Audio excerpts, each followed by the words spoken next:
السلام علیکم ورحمۃ اللہ وبرکاتہ۔ وعلیکم السلام ورحمۃ اللہ وبرکاتہ۔ میری پیاری بہن جویریہ، میں ایک بہت اہم بات کے لیے تمہارے پاس آئی ہوں۔ کچھ دیر قبل میں نے تمہارے یہاں سے بڑی عورت کی آواز سنی کہ مجھے نماز پڑھنے کی بھاری ہو گئی، جبکہ عورت کی آواز بھی عورت ہے۔ قرآن کریم جیسی عظیم شان کتاب کی تلاوت بھی عورت کو اونچی آواز سے کرنے کی گنجائش نہیں ہے۔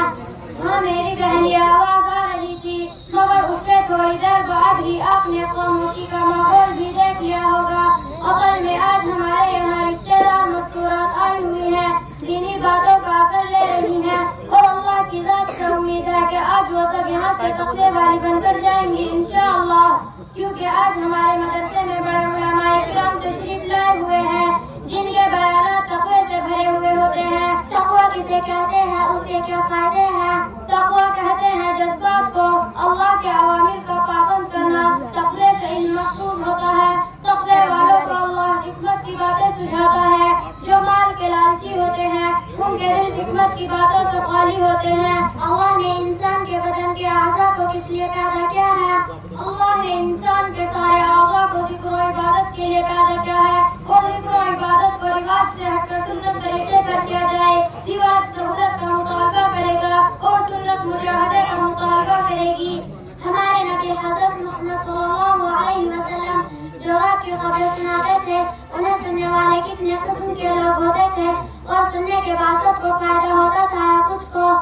حضور اکرم صلی اللہ علیہ وسلم جو غیب کی خبریں پڑھ کر سناتے تھے، انہیں سننے والے 3 قسم کے لوگ ہوتے تھے: کفار، منافقین اور مؤمنین، اور تینوں کی کیفیت میں کچھ نہ کچھ تبدیلی ہوتی تھی۔ کفار کا انکار بڑھتا تھا، منافقین کا شر بڑھتا تھا، اور ایمان والوں کا یقین بڑھتا تھا۔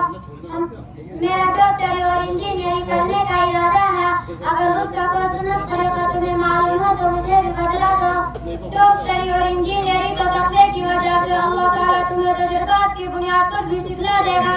ایک مرتبہ حضرت عمر رضی اللہ عنہ نے حضرت عائشہ رضی اللہ عنہا سے پوچھا، خالہ جان، میں نے آپ کو دیکھا کہ آپ عرب کے حسب و نسب کو خوب اچھی طرح جانتی ہو، اور عربوں کے حسب و نسب کو آپ کیوں نہ جانتی، کیونکہ آپ مکے کی رہنے والی ہو۔ پھر میں نے دیکھا کہ آپ قرآن کریم اور حدیث کی حافظ ہو، اور قرآن کریم اور حدیث کی حافظ آپ کیوں نہ ہوتی، کیونکہ آپ ابو بکر صدیق رضی اللہ عنہ کی بیٹی اور حضور صلی اللہ علیہ وسلم کی زوجہ محترمہ ہو۔ پھر میں نے دیکھا کہ آپ حسان، تیرا نام بولا تھا تقریر۔ حضرت عائشہ رضی اللہ عنہا نے عمر رضی اللہ عنہ کا ہاتھ پکڑ کر کہا، اے عمریہ، عرب اور عجم کے لوگ آپ صلی اللہ علیہ وسلم کے لیے دوائیاں تیار کر کے لاتے تھے، ان سے میں آپ صلی اللہ علیہ وسلم کا علاج کرتی تھی، اس سے میں نے ڈاکٹری سیکھ لی۔